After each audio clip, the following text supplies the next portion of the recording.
Olá, sejam bem-vindos ao Frente a Frente, que começa agora. A nossa entrevista hoje é com o professor e pesquisador Edivaldo Nascimento, que está lançando a 5ª edição do seu livro intitulado Delmiro Gouveia e a Educação na Pedra. Professor, seja bem-vindo mais uma vez e comecemos por essa 5ª edição de um livro que é uma referência para quem pesquisa, sobretudo, a história de Delmiro Gouveia, lá no município de Delmiro Gouveia. O que dizer dessa 5ª edição? Primeiro, eu quero agradecer a oportunidade de voltar e poder estar nesse programa com você. Dizer também da minha alegria de ver uma obra, né, chegar à 5ª edição. E quando me perguntam, né, como é que uma obra chega à 5ª edição, eu acho que é uma demonstração da força de um personagem que a sua grandiosidade ainda é motivo de muita curiosidade, de muita gente que quer entender. Delmiro é considerado um pioneiro da industrialização dos sertões nordestinos. Delmiro, que no início do século XX vem de Pernambuco para Alagoas e no período de 15 anos funda um núcleo industrial que vai ser referência nacional e internacional, que é o Núcleo Fabril da Pedra, uma fábrica de linhas, a primeira da América Latina, com uma vila operária, com cinema, rink de patinação, escolas. Vai fundar a primeira usina hidrelétrica do Nordeste, a usina de Angiquinho, mas, acima de tudo, realizar uma série de transformações sociais no sertão alagoano do São Francisco. Então, esse é um personagem que nos serve como lente de contato para ler o sertão, para ler o Nordeste e a história do Brasil.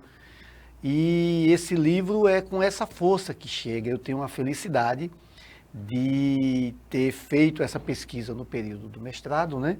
Mas eu posso lhe dizer de forma mais objetiva que é a força desse personagem que faz o livro chegar a essa 5ª edição. Pois é, e o livro já estava esgotado, né? Pois é, desde a sua primeira edição, em 2012, esse livro tem ocupado um espaço no público em geral, mas também entre os pesquisadores de sertão, pesquisadores do Nordeste, pesquisadores do Delmiro. Porque, Gorete, existia e existe uma série de obras sobre o Delmiro. Biografias, principalmente as biografias que foram produzidas nos anos 60, quando do centenário do nascimento do Delmiro, obras do Tadeu Rocha, do Félix Lima Júnior, do Francisco Magalhães Martins, do Idelbrando Menezes. São obras clássicas. Teses de doutorado, como a de Thelma de Barros Correia e Dilton Mainardi, nos diversos campos científicos, né? Na história, na administração, na economia, na arquitetura, na administração, mas faltava, até então, uma análise de um projeto educativo que foi instaurado pelo Delmiro no sertão alagoano para dar cabo ao seu projeto industrial. Ao desenvolvimento industrial local. Exatamente. Então, junto com uma indústria, junto com uma vila operária, em que foi necessário arregimentar um grande contingente de mão de obra sertaneja e técnicos que vinham dos mais diversos lugares deste país, inclusive do exterior, Delmiro precisou fundar escolas, instruir, formar, educar, principalmente essa mão de obra sertaneja. E é esse projeto educativo, fundado por Delmiro, que nós vamos estudar quando eu fiz o meu mestrado na Universidade Federal de Alagoas.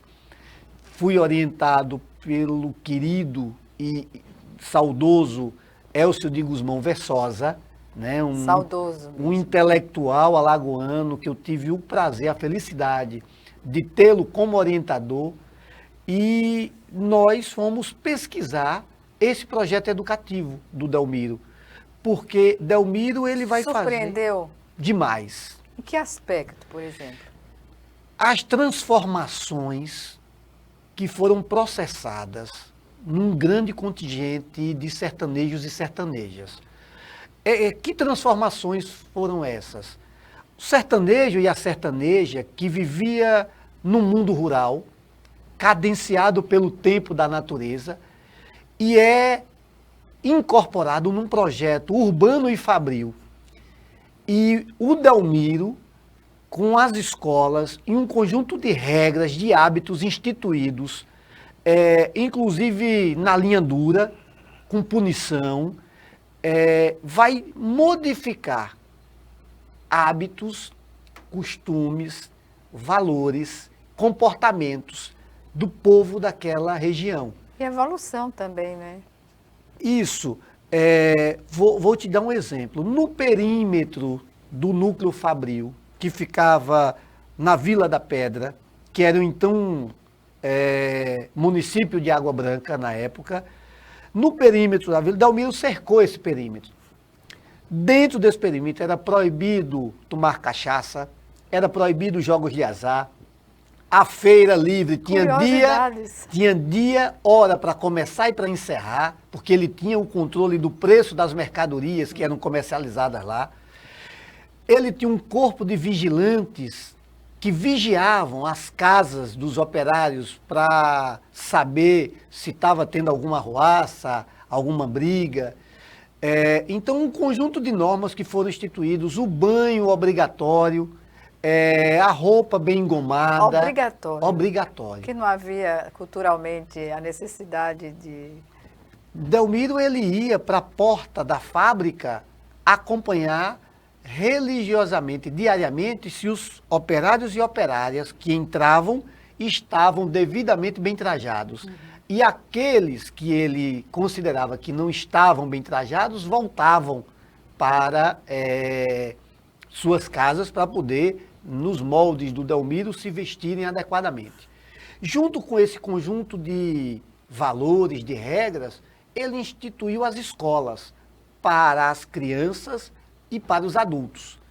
De forma que no perímetro do núcleo fabril, todas as crianças frequentavam escolas, era obrigatório. E no quadro do escritório da fábrica, um aviso aos operários de que a matrícula dos filhos era obrigatória. E nós fomos levantar e conseguimos comprovar isso, e o livro traz isso, uma documentação, uma farta documentação, em que o aluno, quando deixava de ir à escola, o pai era advertido no primeiro momento. No segundo momento, o pai era multado, com desconto no salário, e o desconto era revertido para uma caixa social. E até casos da demissão dos pais mais relapsos com os filhos nas escolas. Eu estou falando, Gorete, de 1914, 15, 16, 17, do século passado. E de forma que havia lá, hoje a gente fala em universalização do ensino, já existia no perímetro da fábrica. De forma também que nós fomos buscar os registros dos relatos dos governadores de Alagoas e as informações de matrículas dos alunos a nível de estado. E a gente via que o índice de analfabetismo, de exclusão educacional escolar era muito grande no estado de Alagoas, mas não era lá no perímetro da fábrica. E certa vez, Assis Chateaubriand, em visitando o Delmiro, em visitando a fábrica, foi hóspede do Delmiro, e o Delmiro perguntou, né, isso tem registros, inclusive, dessas visitas do Chateaubriand, que perguntou, mas, Coronel Delmiro, o porquê dessas escolas? Ele dizia, se eu educo agora, eu não terei problema com o operário no futuro. Exatamente. E de forma que havia a contratação de professores, eram as casas-escolas. Em cada rua da Vila Operária existia uma escola. A fábrica comprava o material didático para fornecer para o aluno. Os professores eram pagos pela fábrica. O gerente da fábrica era o coordenador de ensino E, veja, Delmiro instituiu prêmios e castigos. Por exemplo... Castigos também. Castigos também. As crianças que às sextas-feiras, ao apresentarem o caderno de atividades ao professor, e era constatado que o aluno não fazia as suas atividades, o cinema, que tinha as sessões ao domingo, ele não tinha acesso. E as crianças que faziam as atividades recebiam como prêmio o ingresso para ir assistir a sessão de cinema na Vila da Pedra em 1915, 16, 17 e nos anos seguintes. Pois é, o impacto dessa formação tão abrangente para a região e para as pessoas, né, que moravam na região e que trabalhavam na fábrica, e extensivo à sociedade local. Claro. Como destacar esse momento? Esse projeto educativo, claro que ele era um projeto que tinha o interesse do Delmiro de expansão de atender ali a um projeto industrial de uma região, que é distante do litoral e que se nos grandes centros, se no litoral, o acesso à educação escolar já era para poucos, você imagine nos sertões, no interior deste país, estamos falando principalmente do interior do Nordeste.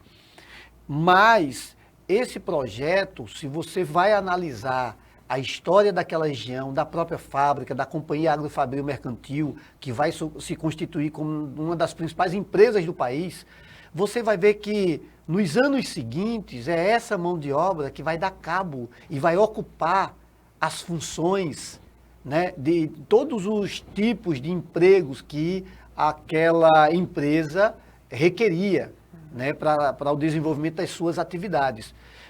Mas mais que isso, vai instrumentalizar uma população de um acesso, né, a essa cultura, né, do letramento, essa cultura da informação, ao ponto que chamava a atenção dos visitantes, né, porque o núcleo industrial fundado por Delmiro, ele vai ser uma referência para políticos, intelectuais, lideranças religiosas do Brasil e do exterior, que se admiravam como é que tinha um projeto daquele porte no sertão, distante do litoral. E com a realidade tão distante também, né?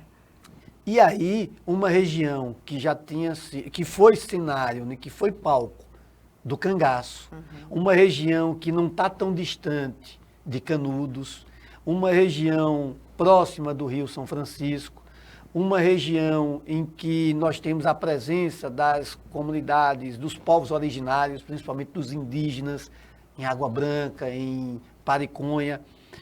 Você vai ter uma experiência ali industrial, que tem essa figura do Delmiro como puxador, e hoje nós podemos dizer que se nós temos Lampião como uma grande referência para o cangaço, Graciliano numa referência na literatura, Luiz Gonzaga numa referência da música nordestina, Padre Cícero, Antônio Conselheiro, Frei Damião e Biapina como lideranças religiosas.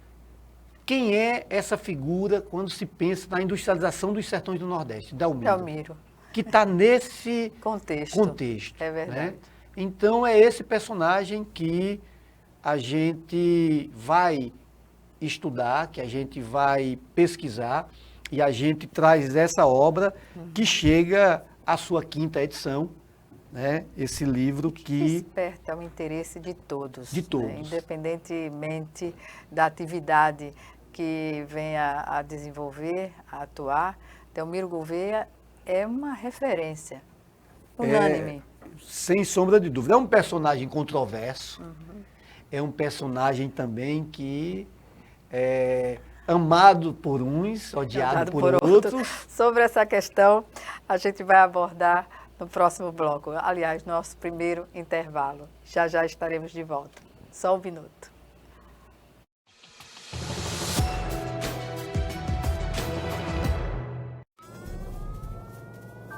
Há mais de 40 anos, um grupo de médicos criou uma organização de emergência médico-humanitária capaz de oferecer ajuda às pessoas em meio a desastres naturais, epidemias ou guerras, atendendo os mais necessitados sem se importar com raça, religião ou ideologia.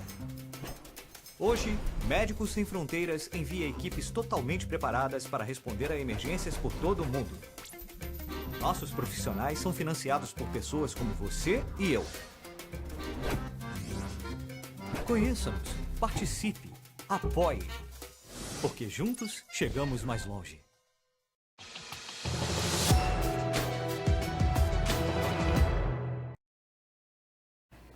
De volta com Frente a Frente, que hoje recebe o professor e pesquisador Edivaldo Nascimento, ele que está no lançamento da 5ª edição do seu livro intitulado Delmiro Gouveia e a Educação na Pedra. Professor, falemos sobre a condição da versatilidade de Delmiro Gouveia, um questionamento que se faz. Então, Gorete, o Delmiro, ele, filho de um cavalariano, né? Delmiro Porfírio de Farias, o pai morre na Guerra do Paraguai. Delmiro nasce em 1863 e tinha uma irmã, Maria Augusta, e Delmiro, a mãe, quando recebe a notícia de que o marido morreu na Guerra do Paraguai, ela estava na região de Ipu, lá no sertão do Ceará, ela retorna para Recife. Delmiro fica órfão aos 15 anos também, de mãe, e Delmiro vai trabalhar nos empregos mais modestos. Só um parênteses, versatilidade, mas também a condição dele é controversa, né? Isso. Nos acontecimentos. Isso, porque ele aos 15 anos vai ser bilheteiro de estação de trem, vai trabalhar como despachante de barcaças, né, no porto do Recife, e é aí que ele vai iniciar, por incentivo de um amigo, uma atividade que vai ser predominantemente a atividade em que ele vai ganhar dinheiro e vai enriquecer, que é o comércio de exportação de peles. Nesse sentido, Delmiro se constitui no rei das peles, morando em Recife. Então, Delmiro, lá no Recife, ele vai fundar o Mercado Coelho Sintra, que é tido como o primeiro shopping center do Brasil. Primeiro shopping center do Brasil. Delmiro vai ser proprietário da usina Beltrão, que é uma usina de refinamento de açúcar, que, inclusive, agora o governo de Pernambuco deve transformar num grande centro cultural. E Delmiro morando em Apipucos, hoje a casa que Delmiro morava é um dos edifícios da Fundação Joaquim Nabuco, lá no Recife. Delmiro realizava grandes eventos sociais, porque Delmiro se inseriu no meio da elite intelectual e política que fazia oposição ao governador do estado, Sigismundo Gonçalves, que era oposição ao prefeito do Recife, Esmeraldino Bandeira, e que era oposição ao vice-presidente da República, Francisco de Assis Rosa e Silva, que na condição de presidente do Senado e vice-presidente do Brasil, foi agredido por Delmiro Gouveia em plena Rua do Ouvidor, no Rio de Janeiro. E os aliados do Rosa e Silva, né, incendeiam o Mercado Deb, Delmiro é preso, Delmiro briga com o sócio, Delmiro, nessa desavença com o governador... Era uma figura humana instável, instável, né? Delmiro tinha um temperamento muito forte. E Delmiro tinha um padrasto que era um grande intelectual pernambucano, professor da Faculdade de Direito do Recife, que era o José Vicente Meira de Vasconcelos. E o Delmiro ali no campo da oposição, liderando o campo da oposição, ele vai enfrentar a oligarquia pernambucana, chefiada pelo Rosa e Silva, ao ponto de, ou por ironia do destino, ou de propósito, ele, com 38 anos de idade, vai se envolver com a filha bastarda do governador, seu inimigo, uma jovem de 16 anos de idade. E Delmiro vai ter um processo, né, do governador por rapto e defloramento de menor. E Delmiro é obrigado a sair de Pernambuco. E Delmiro sai de Pernambuco, vem para Alagoas.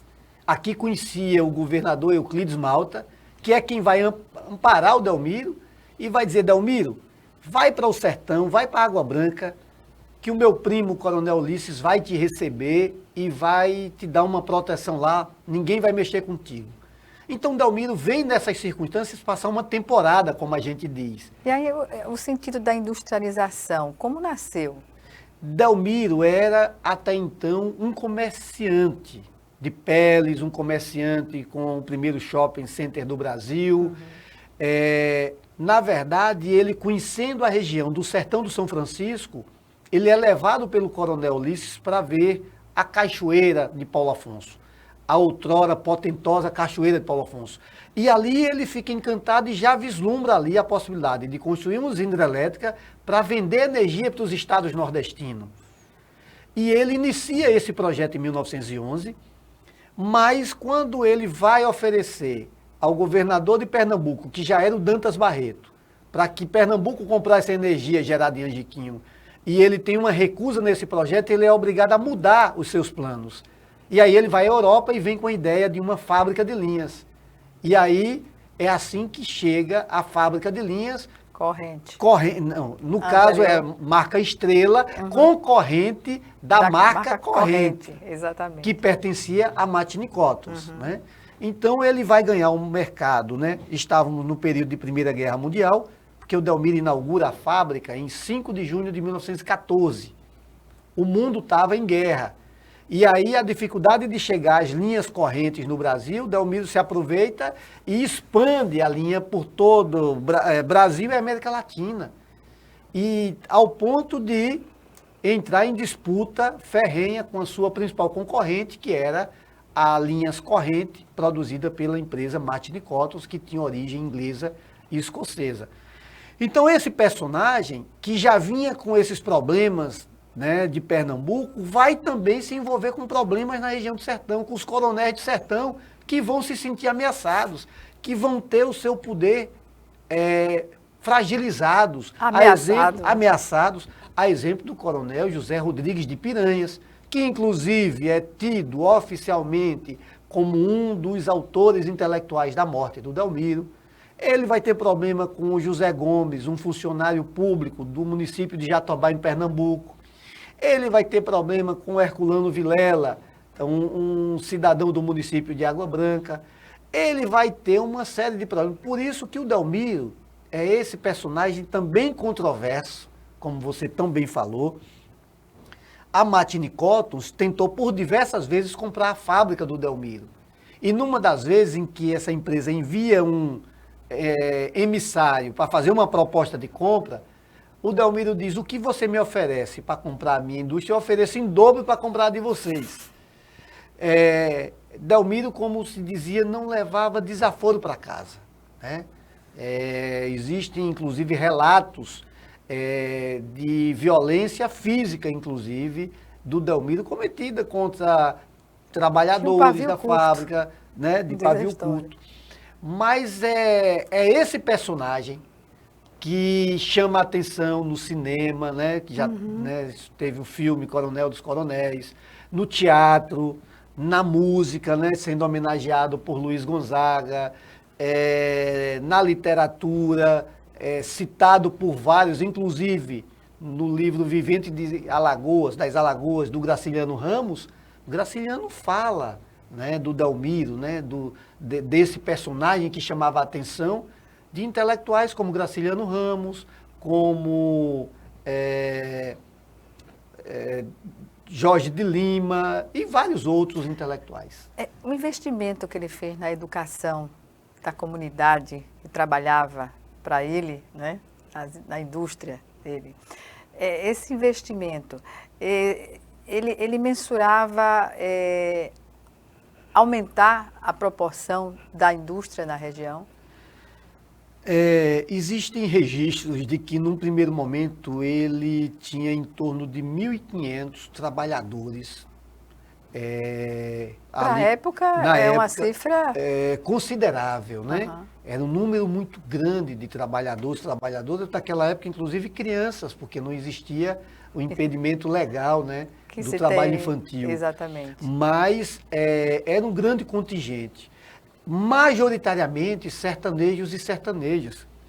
Então ele precisava né, preparar. Existem registros, por exemplo, da dificuldade, porque tinha que mudar constantemente, né, de trabalhadores, em razão de alguns não se adaptarem, né, àquela nova forma de trabalho. E a educação, ela vai ser esse amparo, né?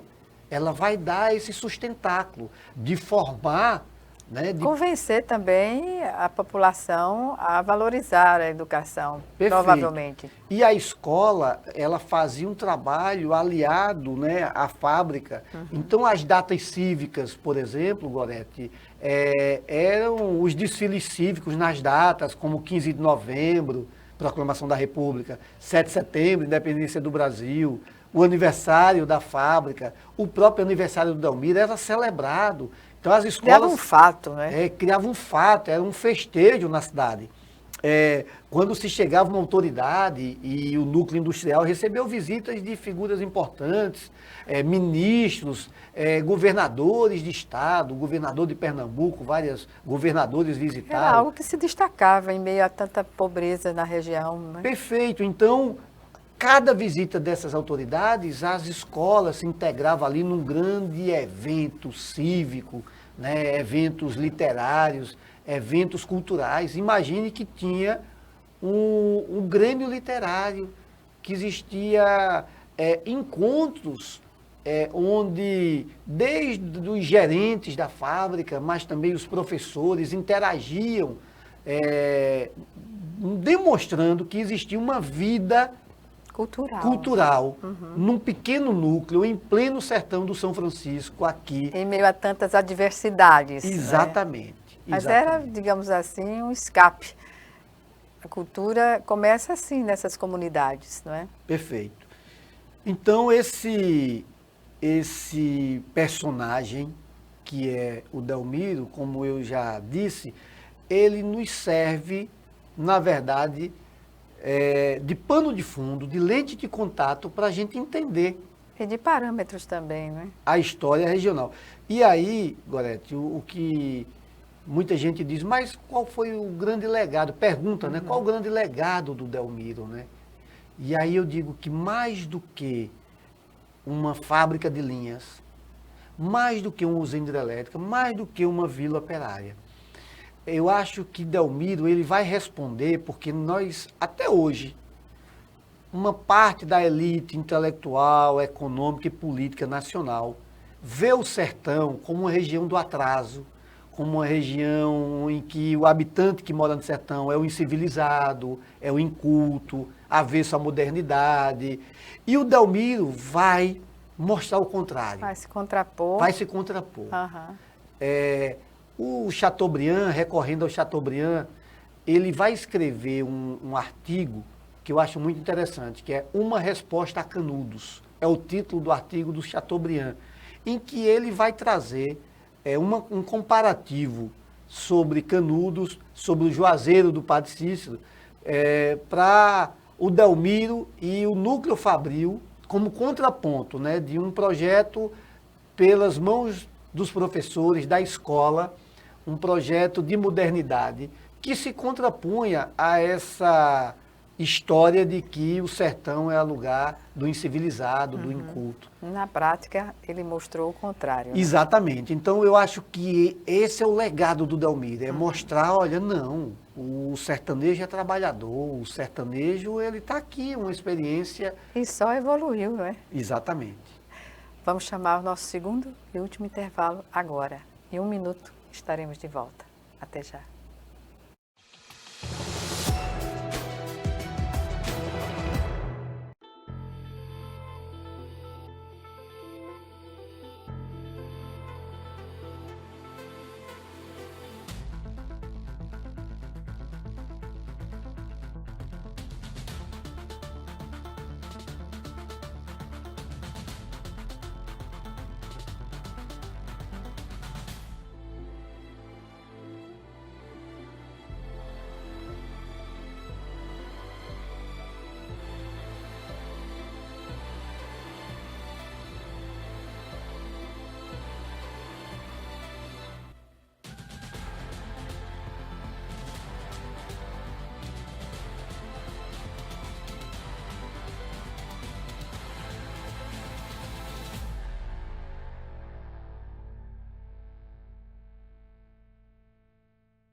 gente volta para o último bloco do Frente a Frente, que hoje recebe o professor e pesquisador Edivaldo Nascimento, que está lançando a 5ª edição do seu livro intitulado Delmiro Gouveia e Educação na Pedra. Professor, nesta 5ª edição há algumas diferenças, né? Algumas mudanças, ampliações também. O que destacar nesse aspecto?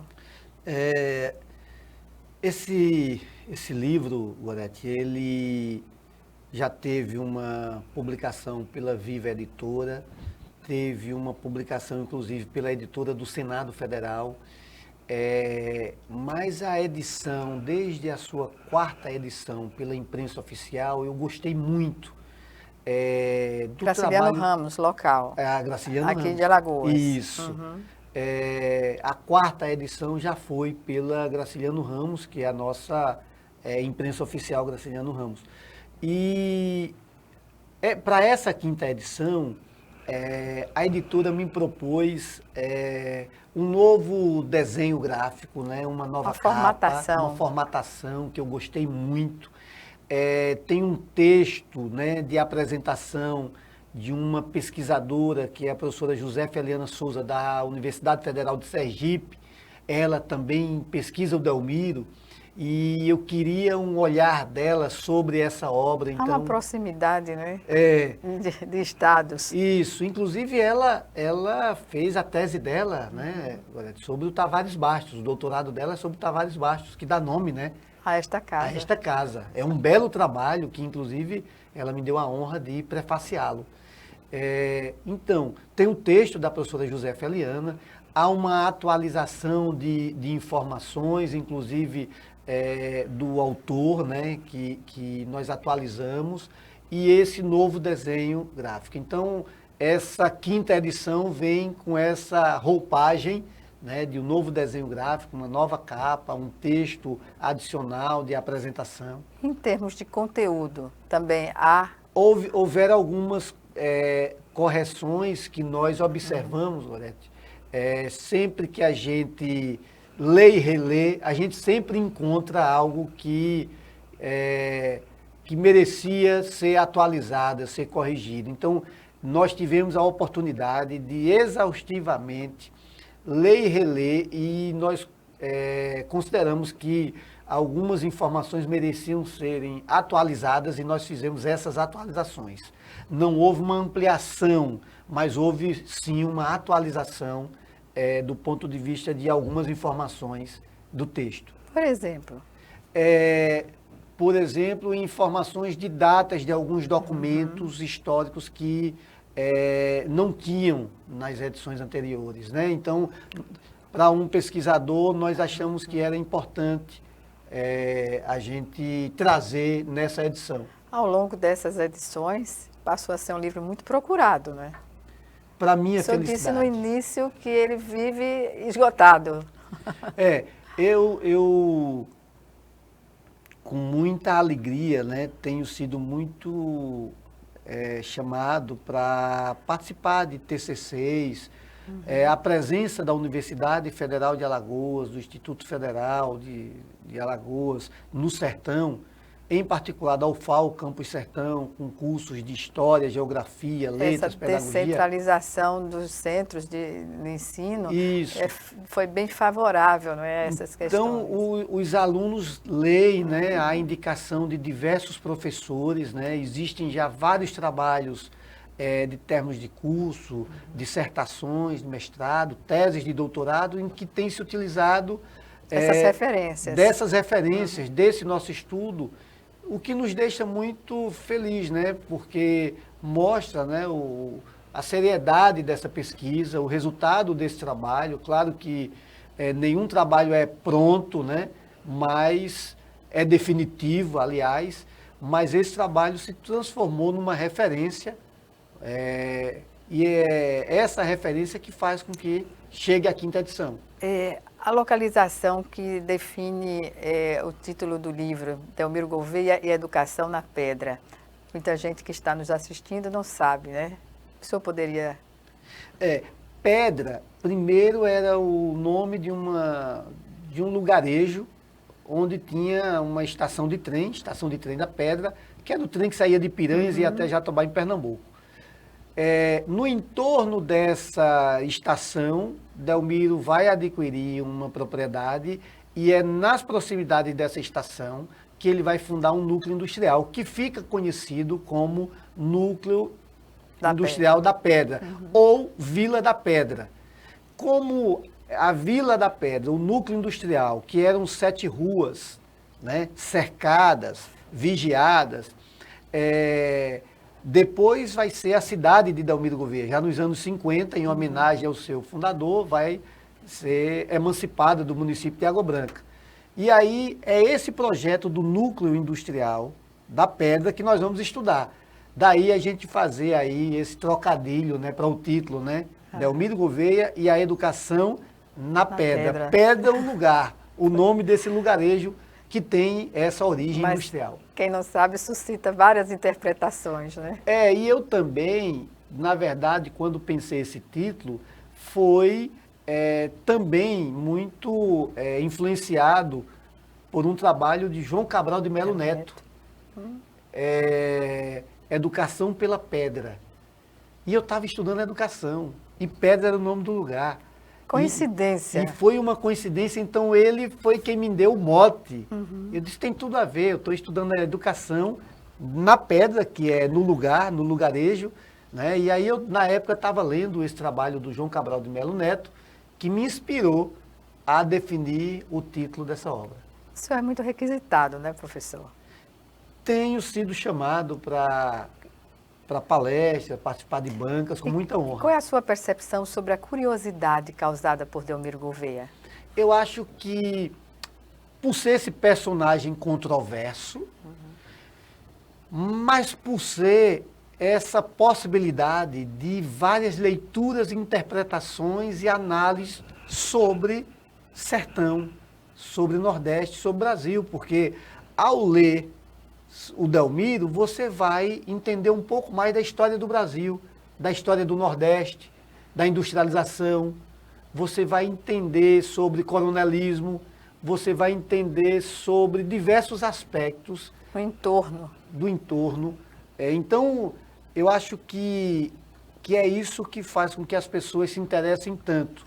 Além dessa biografia pessoal, né? Porque um menino pobre que enriquece no comércio de peles, faliu, aí enriquece novamente, aí é perseguido pela elite econômica e política de Pernambuco, faliu, vem para Alagoas, como a gente chama, quebrado, e ele retoma a sua fortuna, se beneficia de uma região que fazia limites ali com os estados de Pernambuco, Bahia e Sergipe, no caso o sertão alagoano, e morre, é assassinado aos 54 anos de idade, no auge de sua fortuna, e deixa um verdadeiro império industrial. Morreu no auge. Então, assim, essa figura, ela é emblemática, é especial. Certamente, professor. Agora, hoje, trabalhar o conhecimento sobre Delmiro Gouveia dentro dessa conjuntura de redes sociais, como o senhor vê essa questão? Olha, há espaço? Sim. O historiador Frederico Pernambucano de Melo, meu dileto amigo, ele diz que o Delmiro, ele fica maior a cada dia. O interesse por Delmiro, eu dei o exemplo aqui, existem no cinema, na literatura, e nos vários campos das artes e das letras, o interesse pelo Delmiro. Esse personagem, ele ainda tem muito que ser descoberto. Ainda tem muita coisa para se levantar. Em que aspecto, mais precisamente? Por exemplo, a relação de Delmiro com o capital internacional. Delmiro foi... Como chegou a articular? Isso, Delmiro tinha uns sócios que eram italianos, tinha uns sócios que eram ingleses, que eram norte-americanos. É algo que eu acho que ainda carece de um estudo mais aprofundado para entender o nível dessas relações, de interesses, enfim. A própria morte do Delmiro, né, não está esclarecida. Ela não está esclarecida. São várias versões. Inclusive, antes de falecer, o desembargador Antônio Sapucaia organizou a publicação de uma obra, que é a revisão criminal do processo Delmiro Gouveia, que resgata o processo original, né, de uma revisão que foi feita no início dos anos 80, em que foram inocentados 2 dos autores intelectuais ou materiais da morte do Delmiro, reabrindo toda a discussão sobre o seu assassinato. Inquérito, não é? Um inquérito. Existe a versão oficial que atribuía aos coronéis José Rodrigues de Piranhas e José Gomes de Jatobá, 2 primos, a autoria intelectual, e 3 autores materiais. Desses 3, 2 foram inocentados. E os 2 autores intelectuais nunca foram a julgamento. Mas existem outras versões. Existe uma versão que atribuía a Martini Cottons ter financiado a morte do Delmiro, que era a sua principal concorrente. Existe a versão do ter sido um Herculano Vilela, um jovem que foi agredido por Delmiro na feira do município de Água Branca.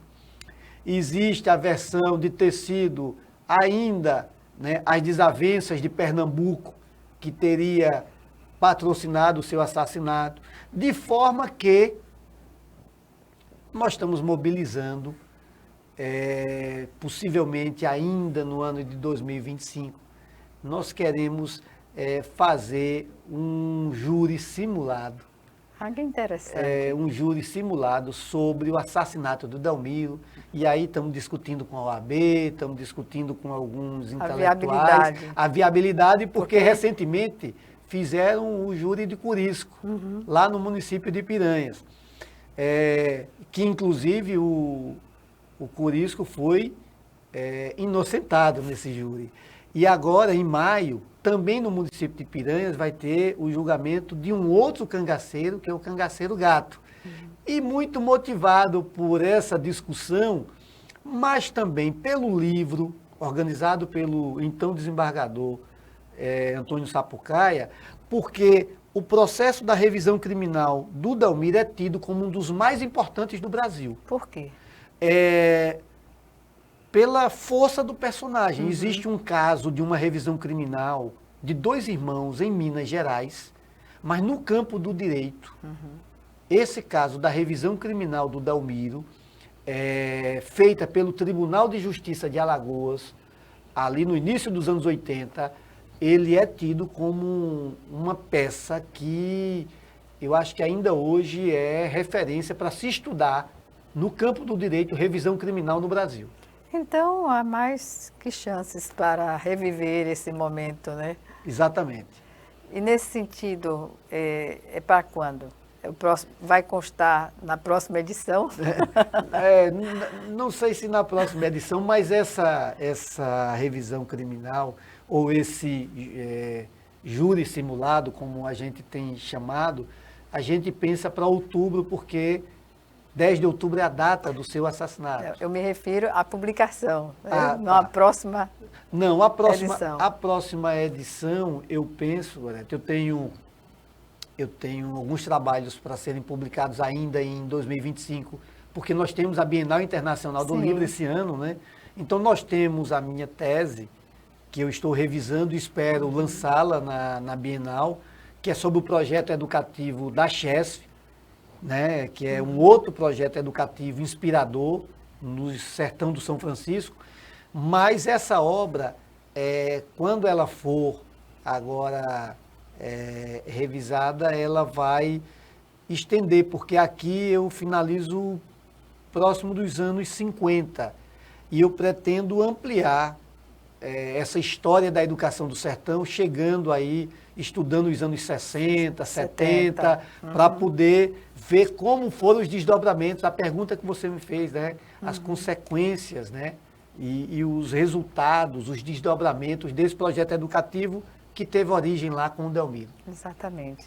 Lamento informar que estamos no término do nosso programa. Obrigada, professor, mais uma vez e até uma próxima oportunidade.